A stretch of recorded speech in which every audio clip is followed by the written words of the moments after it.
selanjutnya temannya bisa masuk didoakan. Semoga lekas sembuh.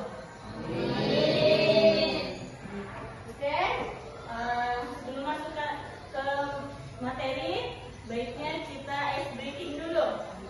Siap ice breaking? Siap. Ice breakingnya ketika ibu berkata ayam-ayam, bebek-bebek, kalian harus mengikuti. Bisa? Bisa. Ayam-ayam, ayam-ayam, bebek ayam bebek, bebek ayam bebek, ayam-ayam, ayam-ayam, bebek-bebek bebek, bebek-bebek bebek. Ada berapa ayam?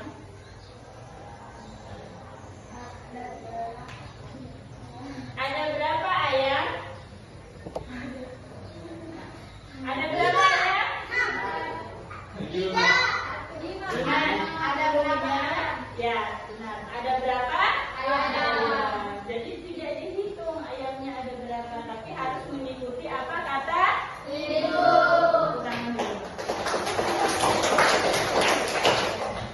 Baik, kita langsung masuk ke materi hari ini. Kita masuk ke pembelajaran pemanfaatan sumber daya alam.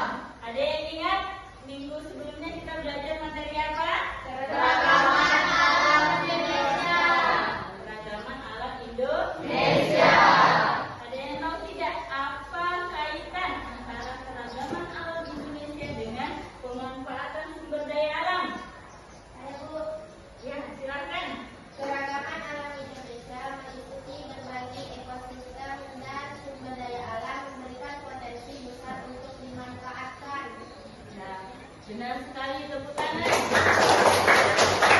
Jadi, singkatnya keragaman alam Indonesia menyediakan berbagai jenis sumber daya alam yang kaya. Tinggal bagaimana cara kita menjaga ekosistem yang seimbang agar nanti di masa selanjutnya generasi mendatang bisa memanfaatkan kembali. Oke, adapun tujuan pembelajaran kita pada bab ini, nanti siswa diharapkan mampu memahami pentingnya pemanfaatan sumber daya alam secara bijak untuk menjaga kelestarian lingkungan. Nah, ada yang tahu apa itu sumber daya alam? Ya, silahkan Sarah. Keragaman alam Indonesia meliputi berbagai ekosistem dan sumber daya alam memberikan potensi besar untuk dimanfaatkan. Ya, tepat sekali. Tepuk tangan. Jadi sumber daya alam yang akan kita bahas di materi kita yaitu sumber daya alam merupakan segala sesuatu yang ada di permukaan bumi dan dapat dimanfaatkan untuk kebutuhan manusia. Ada yang tahu apa contoh sumber daya alam yang dapat kita manfaatkan? Saya, Ya, silahkan. Silahkan dulu. pemanfaatan sumber daya alam di lingkungan sekitar kita sangat beragam. Contohnya adalah air yang digunakan untuk minum dan mengairi tanaman, matahari yang digunakan untuk pembangkit listrik, angin untuk pembangkit listrik, tumbuhan untuk bahan pangan, dan hewan untuk bahan pangan serta pewarnaan. Ya, tepat sekali. Tepuk tangan. Nah, itu adalah contoh sumber daya alam yang ada di kehidupan kita.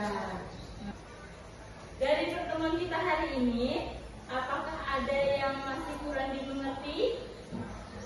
Saya Bu, Ya, silakan Kaira.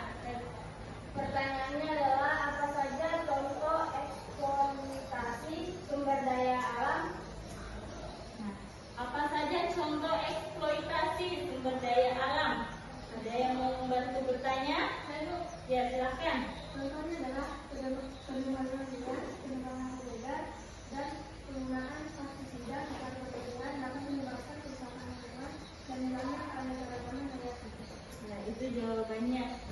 Paham, Kaira? Paham. Ya, untuk kesimpulan pertemuan kita pada hari ini, silahkan dibaca dulu. Astuti. Sumber daya alam yang melimpah sehingga perlu dikelola secara hati-hati dan bijaksana, secara bersama-sama, sektor publik, komersial, dan pemerintahan dapat memanfaatkan potensi